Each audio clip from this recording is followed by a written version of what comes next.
That's it. This is fairly close. Can reach over and touch somebody. The one, the only, the legendary in many realms and many myths and many circles. And if you have never had a night out with him, you're not living. My brother, Mel. How you doing, bro? Cheers, brother, man. Thank you very much for having me. Hey, I appreciate you taking the time. 100%. In the backyard of ATL, baby. Loving it, man. Loving it. Yeah, speaking of, so for those people who are vegan or live under a rock and aren't familiar with you and your game, tell us a little bit about yourself. So my name is Mel Schmiller Jr., Darkside of the Grill. Born and raised in Edmonton, Alberta, Canada. I'm an oil field welder by trade that started cooking at a very young age with grandma, right, in the kitchen, and started cooking beef. Beef is king up where I'm at. It's like the Texas of the North, they call it. So everybody, everywhere, farmers, ranchers, and oil field. That's how I grew up. So working in a shop my entire life, barbecuing for the boys at lunch.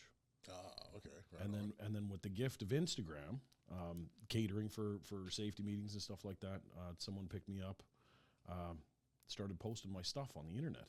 And I was like, Instagram, isn't that for like 16-year-old girls to jump around in frog costumes? What are you talking about, right? Turns out there's this whole community out there. Yeah. So 2018, they flew me out. Big Green Egg picked me up and flew me out. It was my first time leaving Canada. And I was right here in Stone Mountain, Georgia, cooking with Steve Reichlin, Jack Arnold, all these guys. And they were just sink or swim. You know, This is your lineup. Get on there. And I grabbed the bull by the horns, and now I'm here. It's nuts. That was, 7 years ago? Yeah. It's a hell of a ride for 7 years. Yeah, it's nuts, man. I quit welding in 2020, right as COVID hit. Which is a ballsy choice. Well, it was nuts, man. I never in my life did I think I'd walk away from like a 6-figure income that was guaranteed, white picket fence, everything's totally normal, to there's zero guarantees in life. There's, you're only as good as your last cook. Away you go. And in a field that I knew very little about, right? Other than just the passion of cooking and getting it done, right? And understanding, how to do our simple things, very basic fire management and stuff. I'm a hunter. I'm a fisherman up there. That's what we do. A good friend of ours, Al Fragoni, he's like, how can you figure out Argentinian cooking this quickly and this easily? I said, well, we make a fire on the snow and we throw cast iron on the logs and we cook fish like this all the time. And he's like, so you come from Patagonia, but in the north. I'm like, exactly. It's because the fires are the same all around the world. This is the one thing that brings us all together, right? So it's, once you can understand that, and it's literally the basics of life, everything else is just easy peasy, right? So it's... I love that so much because it encapsulates, I'm not American either. I wasn't born here. I was born in Jamaica, born in the islands. And, Al and I had that same conversation when we met, 5-6 years ago in Dripping Springs. Yeah. He was watching me do my thing, and first I went over and shook his hand because I was and I still am a huge Al Fragoni fan. Yeah. Right? How could you not be? Yeah. Because I went over him. I said, "Sir, it's you." And he hit me. He was like, "Sir." He was so disrespected. Yeah.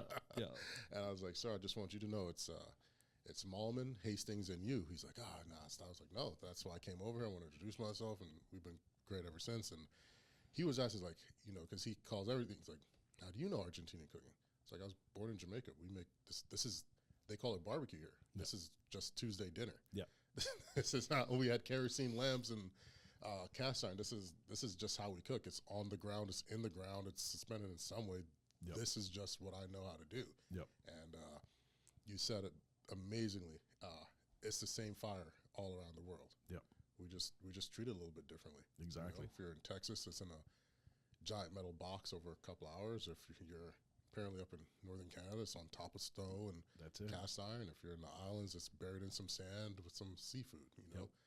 That's the best thing about our craft, is that the flame is the unifier between all of us. You give us all a box of matches and the same cuts of meat, you're going to get 3 different things, but we're all going to share the same experience. Yep. 100%. My sponsors wouldn't like me to say this, but I like to say it anyway all the time. You want the best steak of your life? You give me a sideways shopping cart and a ditch, a handful of charcoal, and a little bit of salt, and I'll give you the best steak of your life, right? Because it's simple mechanics, right? It's I just wonder, at what point did what we do get so convoluted with all like the extra and the bells and the whistles and the... Well, I get it. I'm a huge car guy, right? I grew up in the garage. I absolutely love that. I also like exotic fish and all kinds of, I have ADHD like you wouldn't believe. So when I get into a hobby, I get into it so deep that it's just nuts, right? Yeah. But you always want to like make everything better, and you want to make everything more complicated, right? Like somebody has a goldfish tank and they've had that goldfish tank for 30 years. They've cleaned it twice and it just, that's their goldfish tank, right? Well, then you meet these guys in Germany that have Bluetooth phones that tell the pH and the hardness of the water while they're like on a beach in Jamaica, and they're able to do water changes and auto feeders, and like they're literal water scientists. And what are they doing? Same deal. It's a fish tank, right? Fish tank. So you got to think barbecue's the same way. Like I look at the Big Green Egg. That's one of my favorite brands, right? And for me, I light it. I set the gauges. I set the vents, and I can cook briskets for 20 hours without that thing moving 5 degrees. And then you talk to the exact same people as me doing the exact same thing, and they got the Egg Genius hooked up to it. Plus they got, they've injected it twice. They've got the Thermal Pro with 7 probes sticking into that one brisket. It's like, it's a hobby, right? It's a hobby for everybody, and it's how you make that hobby work for you, right? Some people want to be NASA technicians, and they can turn a simple brisket into a whole NASA program, right? Whole experience, whole experience. Writing a whole doctorate on the experience of cooking a brisket. Like, I'll just cook it. Exactly. We'll just do that aspect. Yep. Do you think tech has taken away from what we do? Because our last episode we were talking so much like about AI and robots, because they've got freaking AI hosts, and robotic meat butchers are like Swift. They're the poor company. They're using robots to butcher stuff. Yep. Got companies trying to print fake meat. Companies trying to clone real meat. Yeah. It's I don't know. I think for civilization, as soon as we disconnect from our food, we're in trouble. And we see that now with people and their, instant boxes of everything, and look at their health, look at their everything. We need to get back to, hands in the ground, pulling out our veggies, and where'd your meat come from? You should know where that comes from. You should know support your local butcher, support your local, and in doing that, you're supporting your family because you're serving quality to them. It's not nuggets that are in a microwave. That's the way I see everything, right? As far as tech and cooking, whatever. It's just toys. We like to play with our toys, but yeah, I'm definitely into the grassroots of what we do and keeping it as close to the farm and as close to the ground as we possibly can. No, I 100% agree and respect that. And has that just been your lifelong run of it, or when you started out? When you were back welding, when you were doing stuff for the guys, for the crew, was that just like, hey, it's always been a part of you? So for me, I'm lucky. I'm half Ukrainian, half Danish. And back in Canada, back in Edmonton, both sides of my family started in the 1890s on farms that weren't even developed yet. They knocked out their own trees, made their own fields, plowed their own fields and whatever. Both families are still very deep into gardening, very deep into farm, very deep into... And it's just second nature for us. So my grandmother made it to 99, and she probably would have made it to 110. She was just tired and cranky. So she's like, I'm out. And I totally got that, right? She was giving her away her lamps when she was 80 years old. I'm like, you're still reading for another 20 years. Yeah. Like, there's no rush here. But it was because of what she was eating, right? It was because of how she grew up and the garden and her favorite thing was once a year she would get a can of Spam.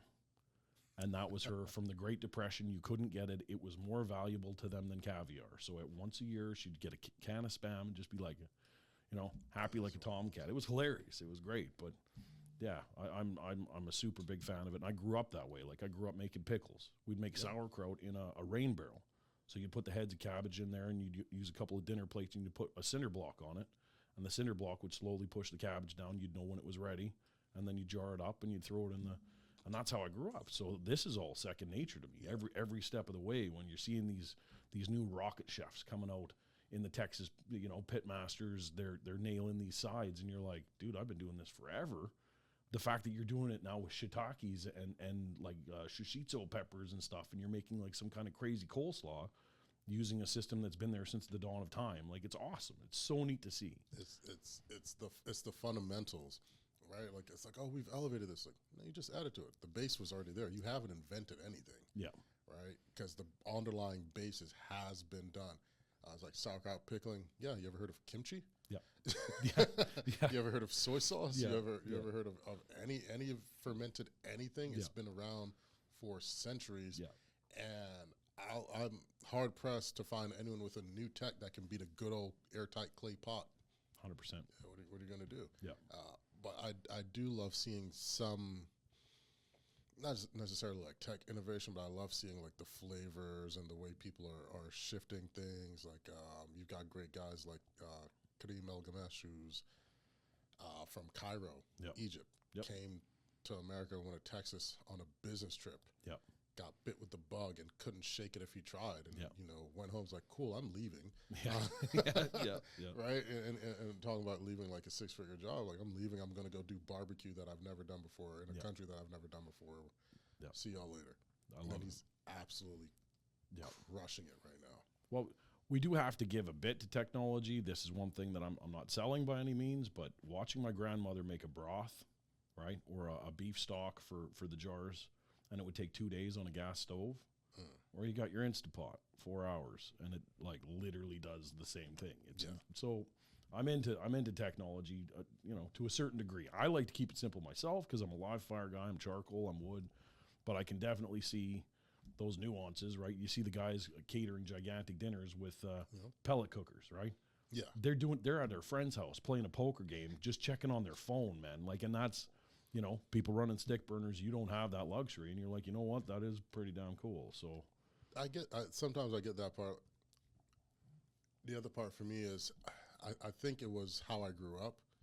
Like I watched my grandfather literally build and work everything with his hands. Yeah. Right. And even if there was I guess, quote unquote, easier or faster way, he always wanted to make sure that I understood the fundamentals. Because if the power goes out, right? Like let's say you're doing an event, there's no power, there's no juice, no whatever. People don't care. Yeah. You still have to deliver. Yeah. Right. So as long as you have that base foundation of, hey, this is the long way. Yeah. You can knock it out the park. Yeah. And I do love certain advances in tech. Like I'm big on food preservation. Like when you grow up without, you hate wasting anything. Yeah. And come from a farm background. It's like, yeah, we had steaks. Great. You're not gnawing on the steaks. You're going to cut it off because then we're going to save those bones and we're going to, roast them and we're going to make a stock out of them. Yeah. Then we're going to get the marrow out of them. Yeah. And we're going to grind that bad boy down in the dust to till into the soil for the calcium. Yeah. Like nothing goes to waste. Yeah. That's where I would love to see our craft get back to, because right now I feel like there's an uptick in waste, and I don't know if it's because of the trendy cooks and the this is the new fad for a dish and let's do this, but I'm not liking seeing that uptick. Yeah. I don't know what prices are back home for you. Beef here is ridiculous now. Yeah. Like I was checking earlier, 1 pound of regular ground beef is like $7.29. Yeah. Not prime Black Angus, nothing, just good old ground. Yeah. It's crazy. Are you guys as affected up there? We're absolutely screwed up there. It's insanity. It's everything that we have, which is your guys' system, Prime, Select and Prime, is exported. Even like almost all of it. So everything that we do have is like Select coming into Prime, and you're paying like Prime Plus because it's all that's left. Like it's nuts. Yeah. And then we've got the tariffs, we've got the duties, all this now all this other crazy stuff that we're just kind of pivoting on. It's like, that's my concern. We've been blowing the horn, trying to get people like, hey, if you got a family, you got buddies, you like, go find a butcher, go buy a local farmer, and go in on an animal. Yep. At the start of the year, like our plea to the audience is go start 2026. You and a couple of buddies go in on a cow. Yep. Go in on a hog and break that meat down, and you would save so much, and it's fresher. Yeah, it's better. Like you said, there's a huge disconnect that people have with their food and where it's sourced and how it's developed and grown and all of that. Yeah, this is going to get you back there, and it's going to save you some money because it's too expensive. I look, and we're very fortunate for what we do. We busted our ass to get here. Yeah, it's still very fortunate. But I look back and I think, how's the regular person affording to get by? Yeah, right. Well, I get chewed up on YouTube all the time on my long format when I do a brisket, because I'm like, I'm not going to competition brisket trim this. I'm going to like businessman trim this. Okay. Like this is, we're not going to have a whole pan full of tallow at the end of this because I've literally got barrels of tallow already. I'm going to try and keep it on here and give it to the people that want to eat it. Like this is and it is what it is, right? You see those Ferrari briskets and for someone who does like 50 or 60 at a time, I'm like, that's great for Instagram for one, but that's a whole garbage can full of fat for someone else that I am not willing to throw out. I am 1,000% stealing that. You got those Ferrari briskets. Yeah, that's it, man. It looks beautiful. There's no fat on it. What do you? And you'll catch up with Brian, our co-host. The way he trims his briskets makes my heart hurt. Mm-hmm. But it's for use. He's turning it into sausage and burgers and this and that. But I want to touch on that point, right? Because we've tried to explain cooking for competition and cooking for business, like ROI, two very different cooks. Oh yeah, right. And you've got to have a split mind if your feet are in both worlds. Yep. Because you need like Pops. He doesn't trim briskets. He might take the decal out. Yep. That's it. That's all you're getting, and then he relies on your cutter. Because your cutter's your man that's gonna get you right. I often tell people, if you're looking for an example, go to like Katz Delicatessen. Those briskets aren't trimmed at all. They're seasoned, tossed in there. That's it. Then that cutter's just picking up the scraps. And there's someone standing in that line that's like, oh, give me that juicy bit at the end. They want that decal that's just been rendered out. Like that there's always a market for it, right? Exactly. So it's, But you said a great thing where you already have barrels of tallow, and that's a byproduct of beef fat. And there's so many versatile uses for a brisket. Like brisket is, in my book, done how it's done mainstream, the least yielding protein. But if you do it the right way, it can be one of your most profitable in different avenues. Exactly. Right. Use the offcuts to make sausage or burgers or chili, fat to make tallow, make beef chicharron. Just keep letting that tallow render off with a little bit of meat on there. That's a nice little pitmaster snack. That's something you're going to get right there. So that's the sneaky thing I like to do there. I'll chop it right up. You throw that on top of Caesar salad. It works, man. It just, instead of bacon bits, you literally have beef chicharron chopped right up, and it works. You put that on a soup, just see, that's a nice one. I keep them as a nice little pitmaster snack, little pocket full late night cook. That's the way. So you're here, as much as I'd love for you to have been in Georgia to hang out with me, but you're here because of Eggtober. Yes. Big Green Eggs Eggtober Fest. Give us a rundown. What's that like? So this is, I don't know, my first one was 2018. I think they took a break over COVID, but I've been to every one they've had since. They rented out Coolray Field, right? So gigantic stadium, absolutely amazing. I don't know how many people we had through the door this year, but it's been amazing. Line wraps around the building and just crazy. So we had all of our influencers. Big Green Eggs Team Green was in one section. We had all the competitors down on the field. Then we had the international teams out on the other side. And it's just wild for barbecue people, for eggheads to come out and sample. We got beverages and the whole 9 yards, but you get to meet your people. Captain Ron, right? He'll drop anything he's doing anytime. Just come out, give you a sticker, and give you a hug.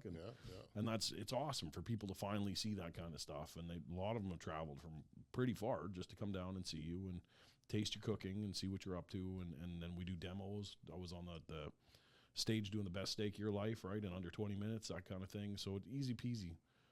Job for us, but like awesome that you get to meet all of those people, and it's taking pictures and doing all that fun stuff that we, it's a blessing to do. Right. You pile it into a baseball stadium, a venue like that, like it's just super cool. So no, I love it. We spoke before earlier on the importance of being with the people. You want to share a little bit of that sentiment? Yeah. So this is one of the tough parts I have, especially running a catering business back home. I'm very protective of the brand. I'm very protective of what's going out on the line. I want to make sure all of that quality's there. But also, people are coming there to see me. Just as much as they're coming there to eat the food, they're coming there to see me, and I have to have a bit of a disconnect between back of house and front of house. And this Eggtober Fest was a huge example of that, is that everyone wanted me on the other side of the table, taking pictures and asking questions and doing all of that. And it's hard to have your name on the plate that's going up for competition, but not really be in the back end while it's happening. Yeah. So it's a hard thing for us to let go of that end of your pitmaster stuff and realize that you're kind of meant to be on the outside of that. But it's something that we're, learning to juggle and learning to work through. And yeah, especially for an event like that, thousands of people through the gate, you have to be, giving the public what they want. Yeah. So the back of house, my crew, I had Tyler Melnick, I had the Grill Dads, or the Dads Grilling, right? Mm-hmm. They were in there as well. We had Mac Barbecue up from Cali. They were giving us a hand. Demcoda Ranch was there. Paul Stanley, he's a weapon. And just between us, we were able to serve the best bite in the stadium. So we took first place, which is bada boom, bada bing, right? But you know me, half of that is, what's on this?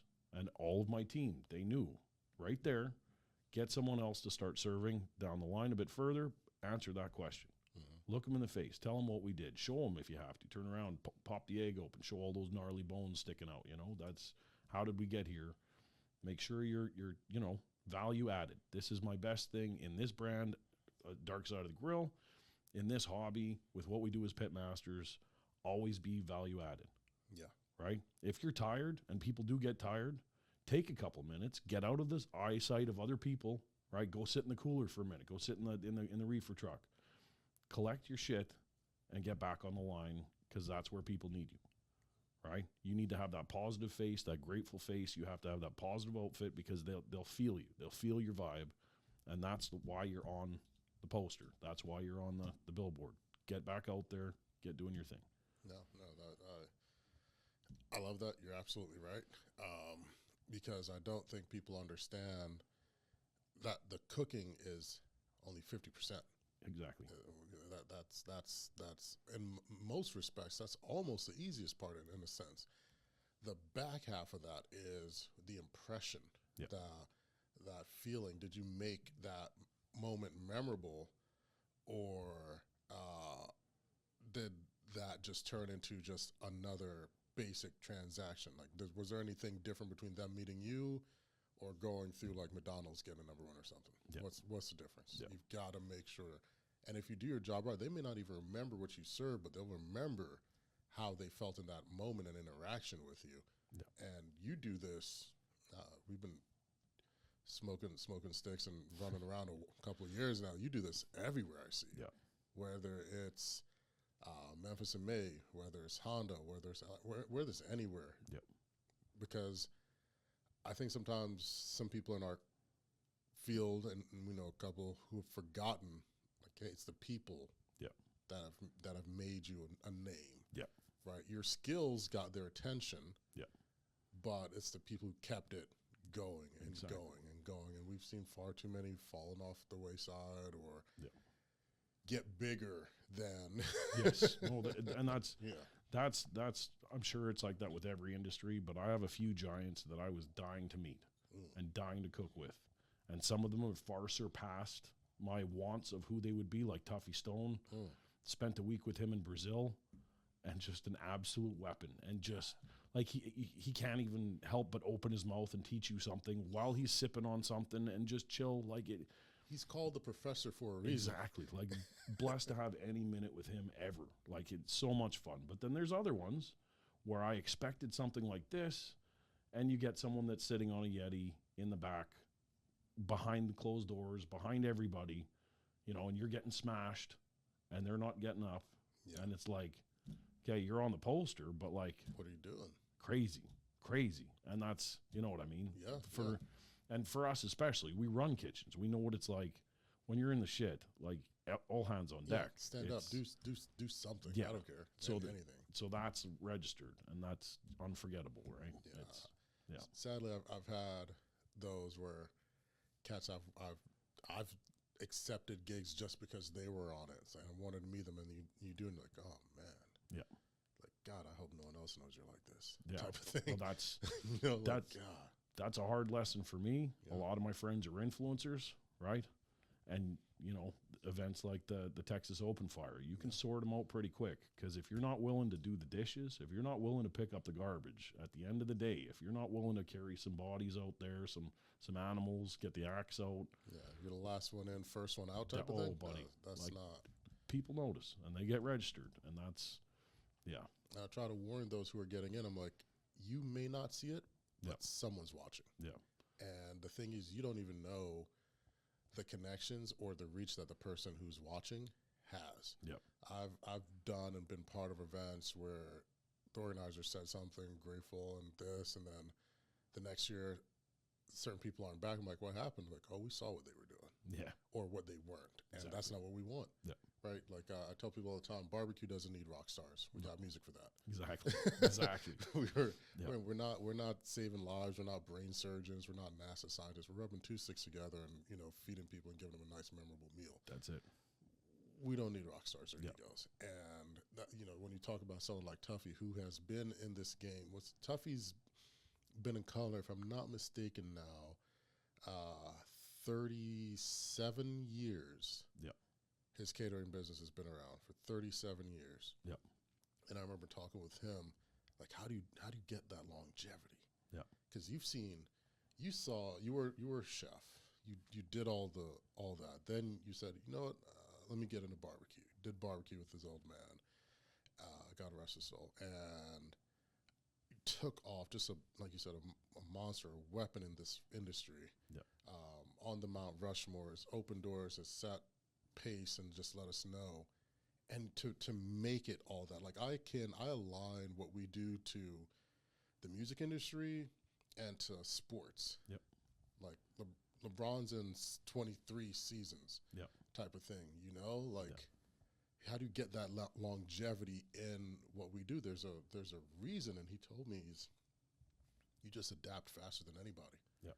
You see a wave coming. He's like we were talking. It's like a surfer isn't waiting until the wave's on top of him. He's paddling out the moment he sees it. Yeah. And that's what you have to do. Yeah. This field is a constant wave, and it's either going to devour you and cause you to crash out, or you catch a glimpse of it, and you start the work ahead of time. Don't wait till it's right on you. Yep. So we're in here. We're not Tuffy years, but we've gone through a tough patch of it. Because just like yourself, I've officially hung up the corporate life in 19. Yep. Started the business out in 16. Yep. 15, 16. Hung it up officially in 19. Then the world shut down. Yep. For a while. Yep. And we're still here on the back half, and we know cats who aren't. What do you think for you has allowed you not to be a flash in the pan? Because we've seen that. Hell, just between last year and this year, we've seen some flashes vanish. Yep. And what do you think you'll be able to continue doing that, build that longevity? Well, this is, and I can't stress this enough, if you've cooked with me, if you've been on tour with me at any one spot, you'll have noticed that I don't rest until there's time. Sometimes I'll fall asleep at the shed at the biggest party of their entire year. Shout out to Brad. Yeah, and I'll fall asleep at the bar, and he'll be like, you can't be doing this. I'm like, dude, I've been flying for 20-something hours, and just give me 10 minutes at the bar here, and I'll be back up, and I'll be going. But value added, right? Everything I talk, and I talk a lot of shit, I back up. And this is, everybody that's cooked with me will agree with me 100%. I am exactly what I say I am. When I get there, I'm going to do exactly what I do. Yep. I might be the last person to go to bed, but I am going to be one of the first people to get up, and my stuff will be taken care of. And I've had huge brands be very cautiously optimistic bringing me out because I'm like a sledgehammer to hang a painting. Yeah. But that's what I do, baby. That's what I do. As soon as you put me in front of those people, you realize why I'm there. And that's a magic trick. Like when I was a meat stock, they were blown away. They're like, dude, you do not stop. You just on point all the time, absolutely sending it. And it's because I love this so much. I literally feel it in my bones. When I wake up in the morning, dead tired, I was, didn't even get to shower, and I'm like ready to go. I'll go hop in the hot tub for 10 minutes, sort that out, quick stick, and I'm like ready right back into it. I live for this, and I can't help it. I had that huge event in Canada. I literally had 2 days, and I was on the plane coming up here. Ladies and gentlemen. Yeah. Just last week. not even a full week, actually. Insane, dude. Like, and everyone's like, well, how can you not stop and take a break? Well, these events pile up, and this is what you do.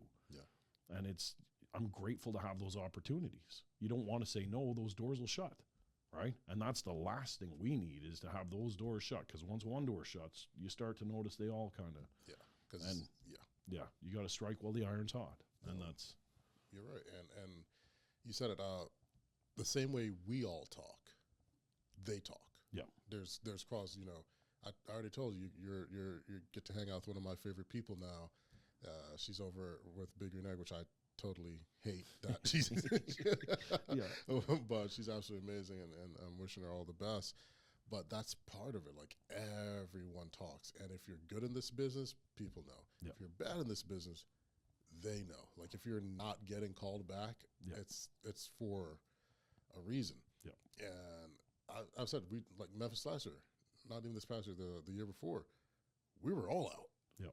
We were all out. Those freaking Chuck saw me in the morning. He ran. He's like, get him away from me. Yeah. Yeah. But we were all there first thing in the morning again. Oh yeah. As hard as we party, we work even harder. Yeah. Because, like you said,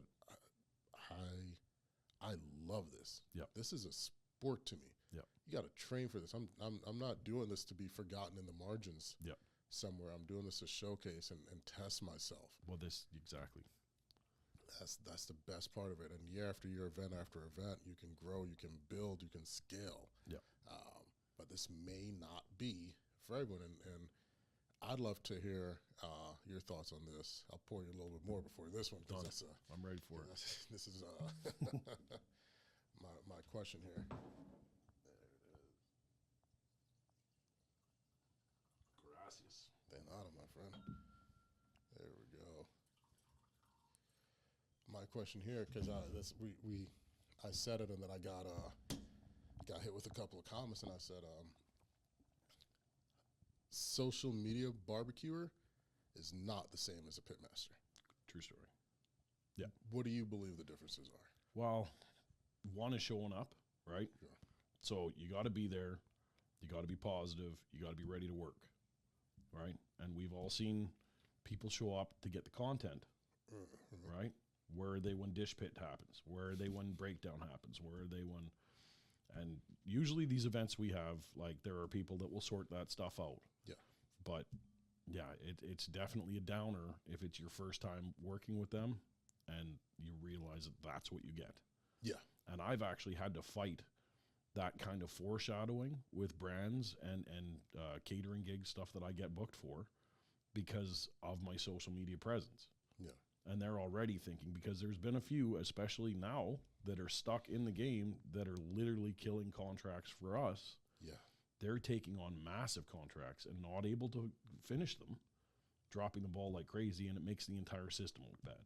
It does. So there is that side of it, right? So I try to be as value added as I can, not so busy counting my pennies, right? I'm busy putting on the show and doing whatever. It'll sort itself out at the end, right? If I'm value added, maybe at the end of the day, they're value added back. Who knows, right? But it always seems to work out for me. That being said, people need to not be as hungry as they are, right?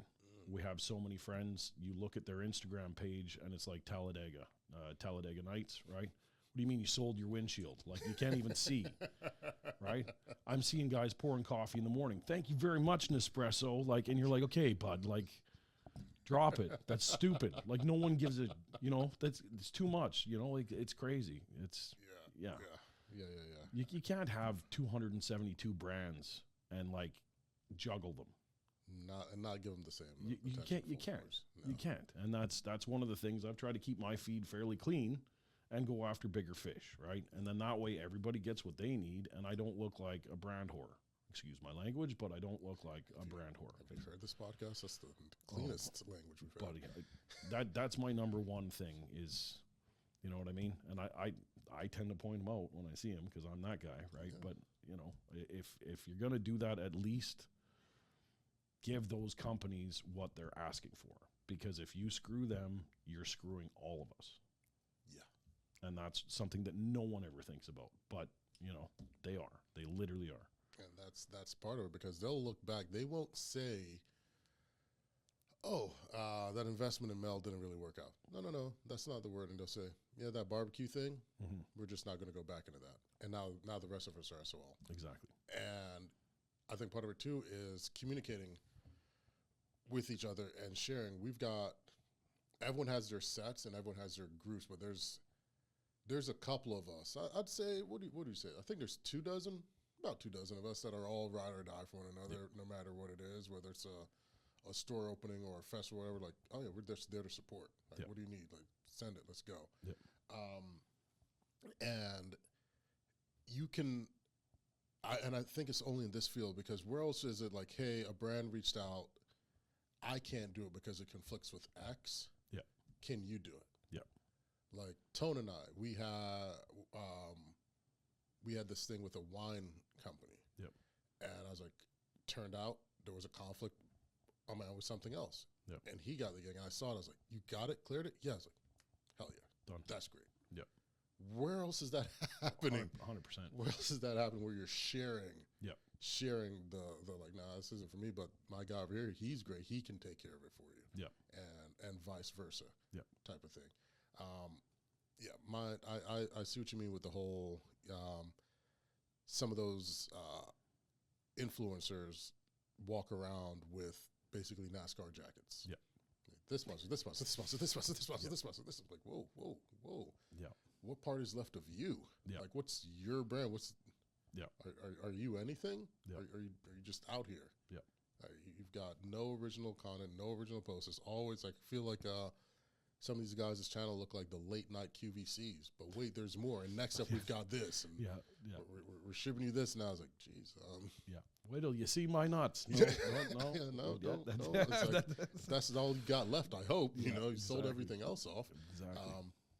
But I think the other clear delineation for what we do is we can execute. Yep.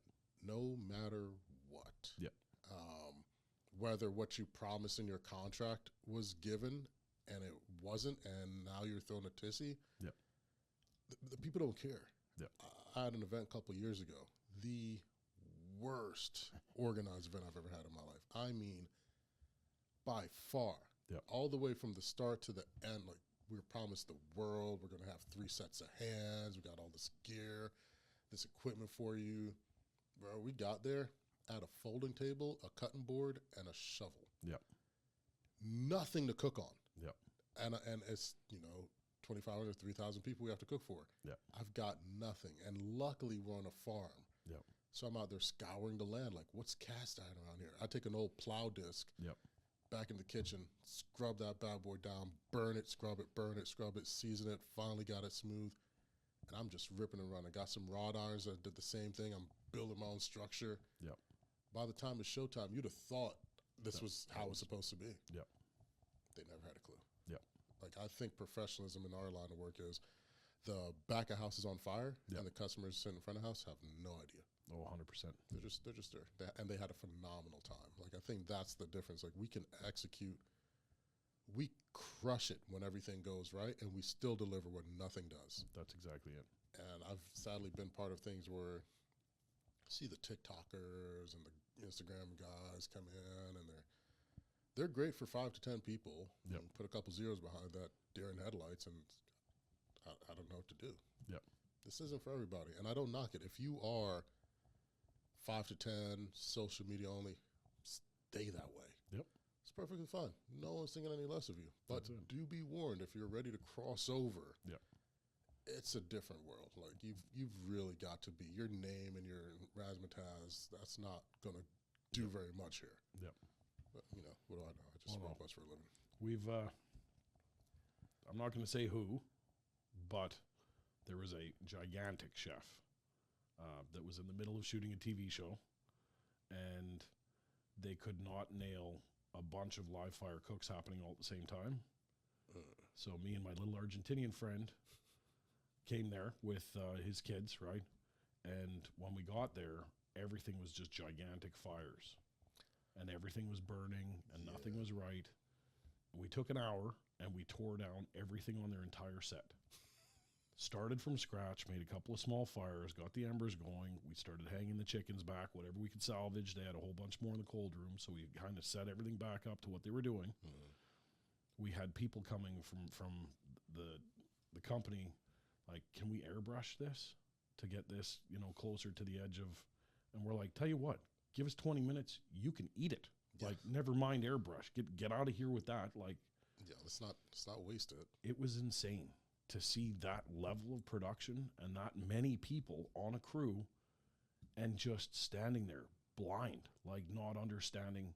And this is our basics, like what we, and they're like, we wanted the show. Yeah. But had no idea what it took or what it was. Right. So sure, now you got your fires, looks great on video, but everything's burning. Yeah. And nothing's going to be edible. It's still cold in the middle. Like, what are you doing here?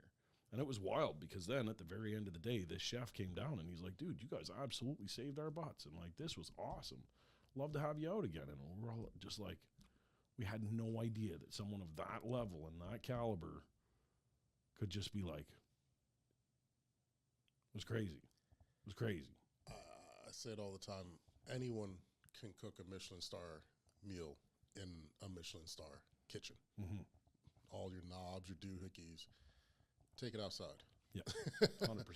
Take it outside. Like, and you hear people say, oh, we do live fires. Like, I don't think you do. Yeah. Like, your grill is not live fire. Yeah, you're charring your carrots. Yeah, that's not. Everything else is coming out of the sous vide. Let's not. Yeah, let's you're finishing it here. Let's not blow smoke here. Yeah. Okay, that's my game. Yeah. This is live fire. Yeah. As many listeners know, I helped design season 2 and bit of 3 of a certain Netflix show. Yep. And when I got the call to be a part of it, I was on the beach in Aruba, yep, doing what they wanted season 2 to be. And I was like, oh, like this, just FaceTime and show them, you know, the whole trench and tower and everything. Yep. People don't understand the variables, yep, with true live fire. For example, you know, we got Hondo coming up. Yep. Shout out to Javi, and that means we got a giant steer that's going to need some cooking. Yep. Can't cook a giant steer with one giant fire. No. It's a bunch of little baby ones. Yep.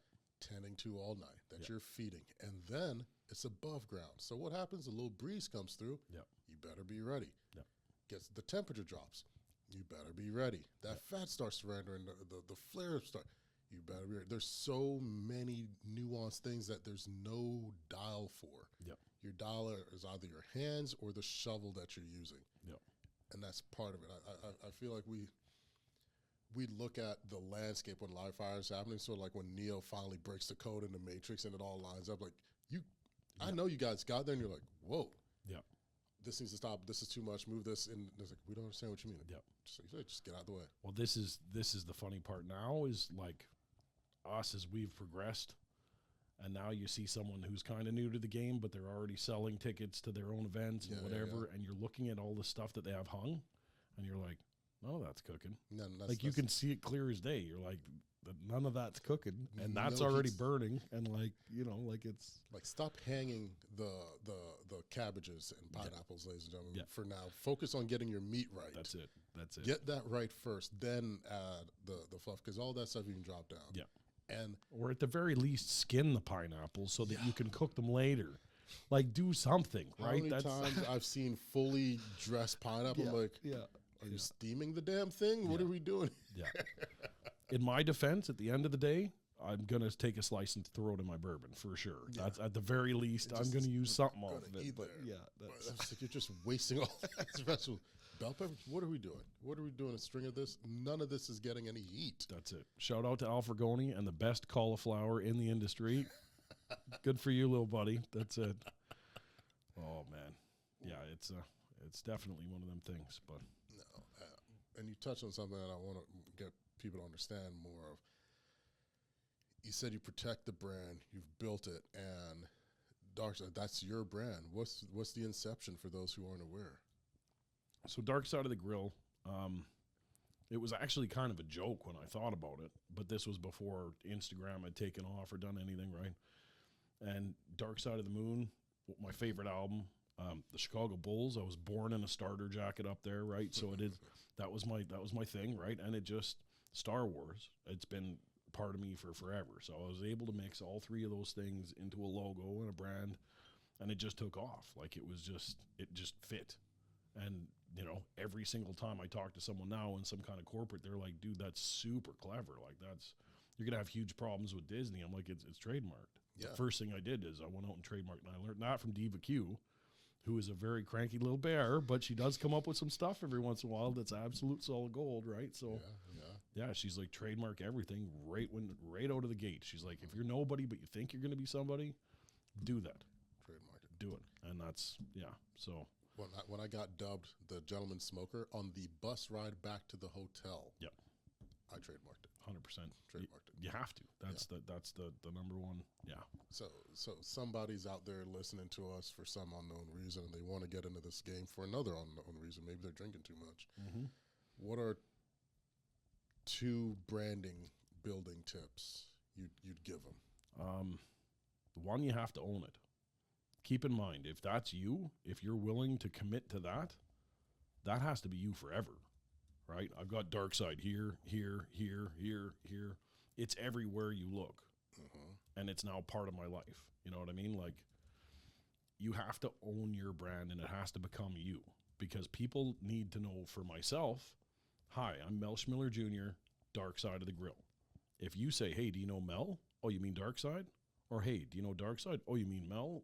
You have to own it. It has to be synonymous with you. Yeah.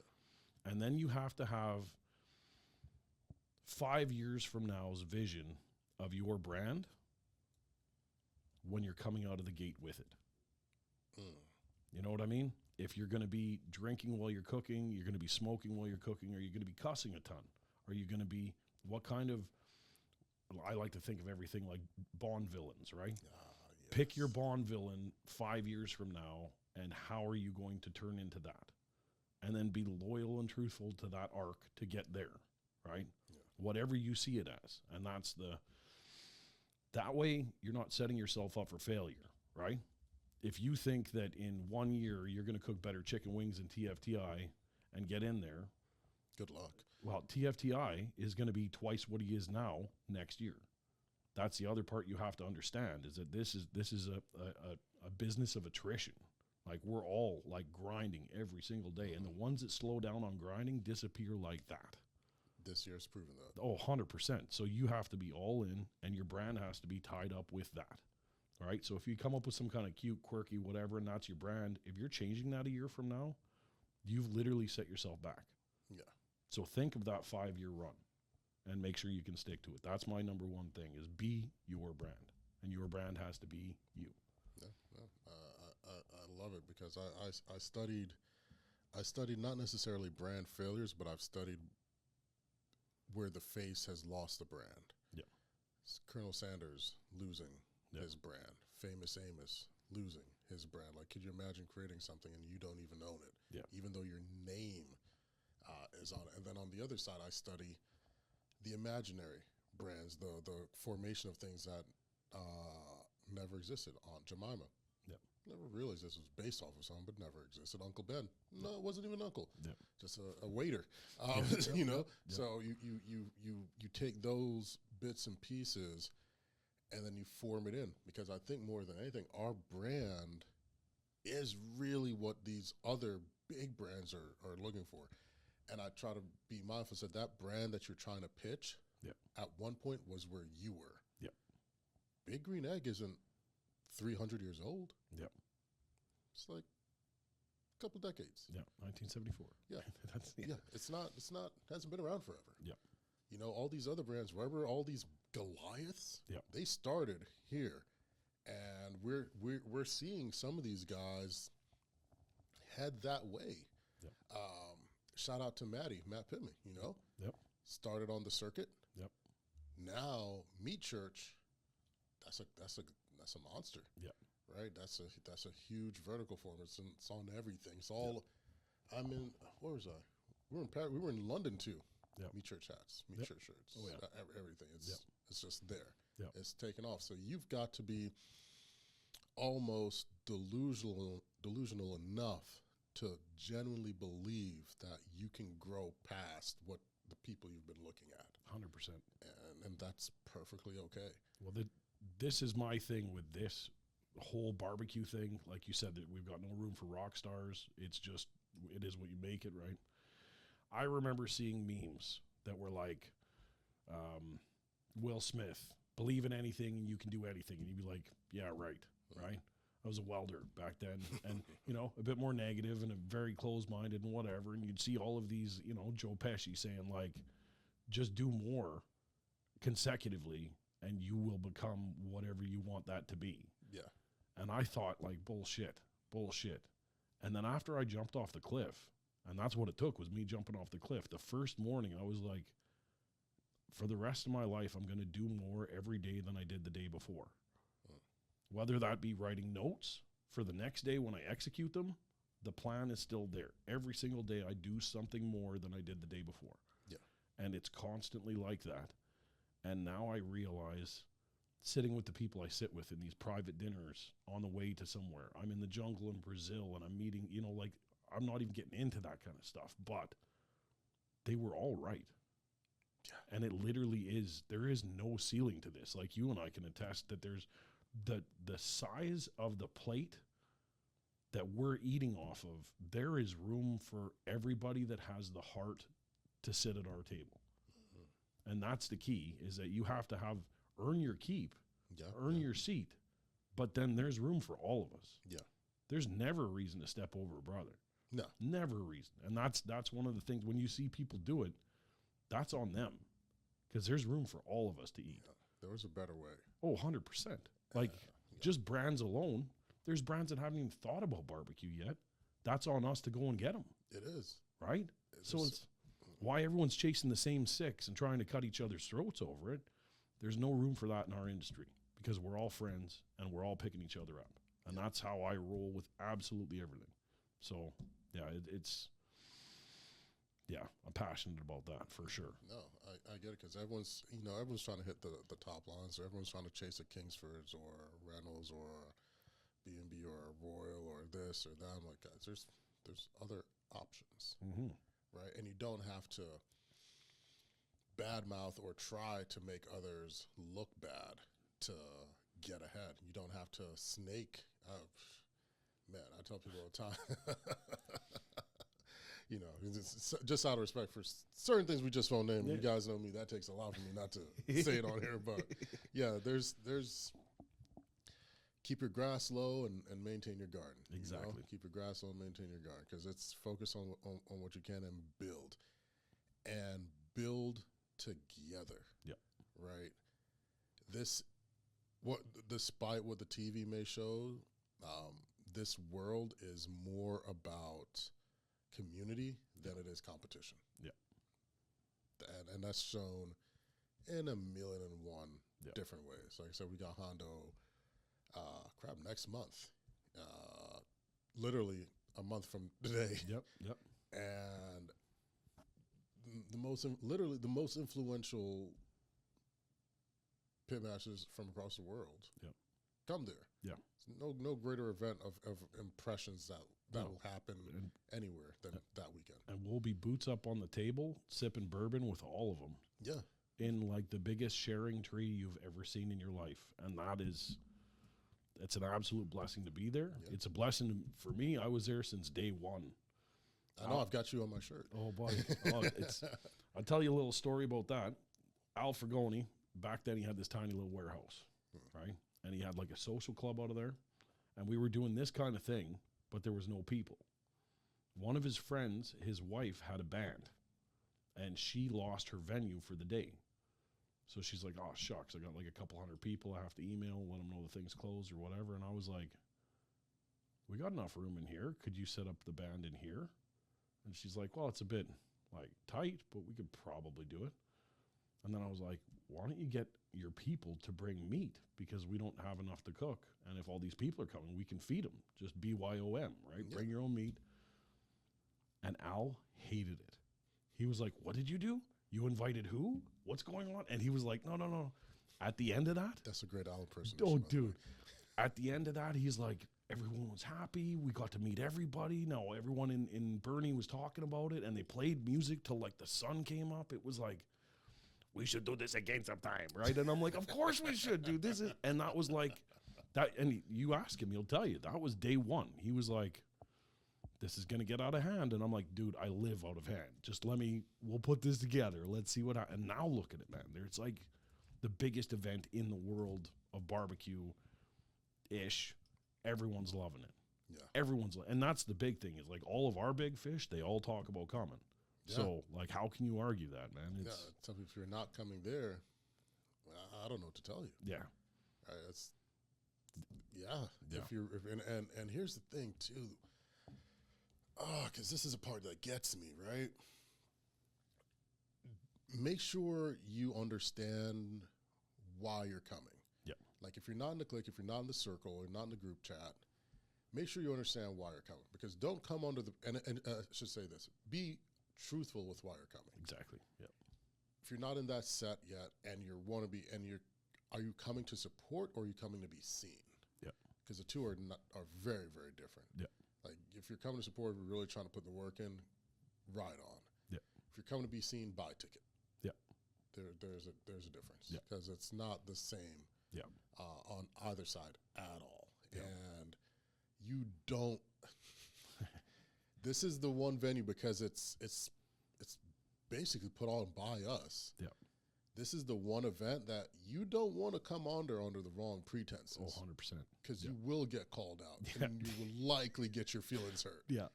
Very, very quickly. This is not for the week. We're not bullies. We're not this and that. But you're not going to come to our...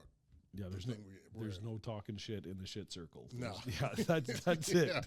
It's going to sort itself out real quick. Very, very quick. So be mindful. Yeah. Like, we welcome all, but you've been warned.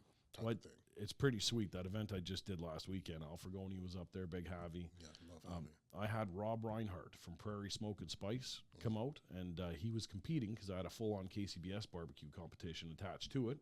15 grand prize purse for that, whatever. So I was super excited for that. But Rob Reinhardt wanted to come and do a bit of a demo. So we had him talk on his barbecue rubs.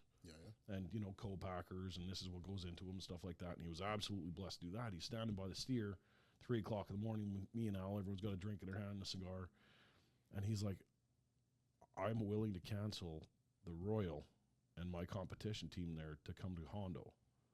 And Al was like, I would be absolutely honored for you to be there. Like, and the first thing Al says, what do you want to do? Right? And then Rob looked at me, he's like, you're cooking, right? You got a team? I'm like, I'm doing Team Canada. He's like, looks at Al, he's like, could I be on Team Canada? And Al's like, I don't give a fuck. I'm absolutely excited that you're coming here. All of a sudden, I think he has the most medals in Canada. He's got the most hardware. If not, he's second place. But, like, he's a contender for the biggest barbecue competitor in Canada. And he was like, I would be honored if you'd have me. And I'm like, dude, you've earned your spot to come in there whenever you want. Like, I can't believe it's taken us this long to put it together. Like, come on up, like 100%. It's so wild that someone who's competed, I was with him when he took 14th in the Invitational at the American Royal. Out of like 300 teams or 290 teams or whatever, we took 14th place, which I was happy as shit to do because I got to see Mr. Lampy on stage and, hey Ray, it's been a while, those little fun things, right? But for him to say like, I'm willing to do this instead of that in Hondo, it's wild. My videographer is bringing his dad. Like, oh yeah, he's like, do you mind if I just buy a ticket for my dad and just bring him and he can just sit on a stool and watch? I'm like, he won't be sitting on a stool. We'll get him cutting jalapenos and stuff. Like, you want your dad to see this? And he's like, dude, I am so in. Everything I've seen of Hondo and the show is like, and it's wild. It's a good time from all ranges. I think the youngest pit person is Little Ray. I think because she turned 13 there last year. It was her birthday. Yeah. She turned 13 there. And it ranges from 13 to whatever. Yeah. It's all there. Like, it's a great place to learn. Last year you had the round table discussion with Tuffy and Jess and Mark, and you're just picking up gems, and Saturday's the day for the crowd, but everything before that it's us. I think Caden even bagged a deer. I think so. I think they took him out back and he bagged a deer at the event. Like, you can do whatever. it's wild, man. I love it. Barbecue's an amazing space. It's a wonderful space. Yeah. It's inclusive of all. Yeah. You just got to be willing to do your share. Yeah. Right? You know, do your part. Lift, whether it's lifting your brother up or lifting the stakes or lifting the trays. Just lift. Yep.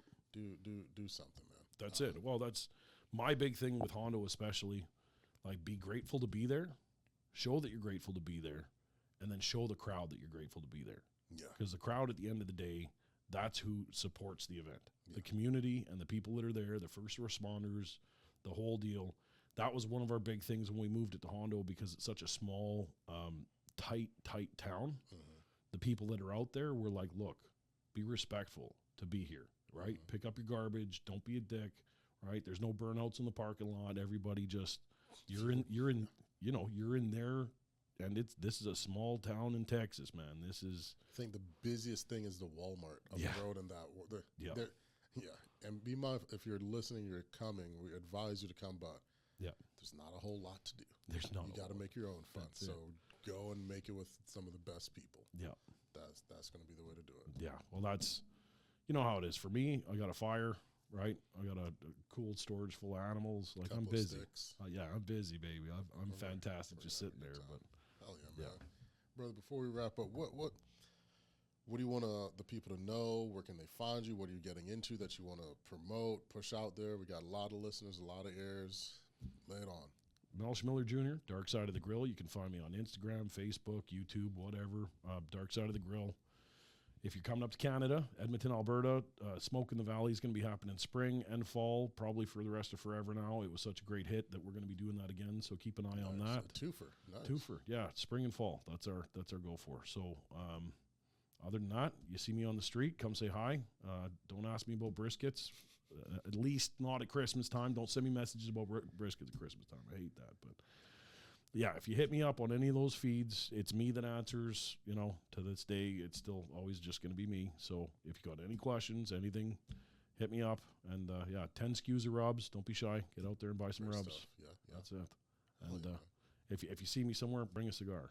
Because I need one. I guarantee it. Always the sticks. That's always it, baby. Sticks, pocket full. I appreciate you, man. Thank you very much for having me. No, brother, it's an absolute honor, man. I'm glad you took the time to, come hang out with me and just share a little bit more of your story, right? We tell stories through food, and every once in a while, I love to get the storytellers on here to tell it to the crowd. Yep. And I appreciate it, my friend. Right on, man. Thank you very much. Thank you. Ladies and gentlemen, this has been This Week in Barbecue, the Barbecue Focus podcast with hot news and even hotter takes. I'm your host, Rasheed Phillips, and do us a favor, like, share, subscribe, give us 6 stars. If you don't see the 6, we'll settle for 5. Take care and be good to one another.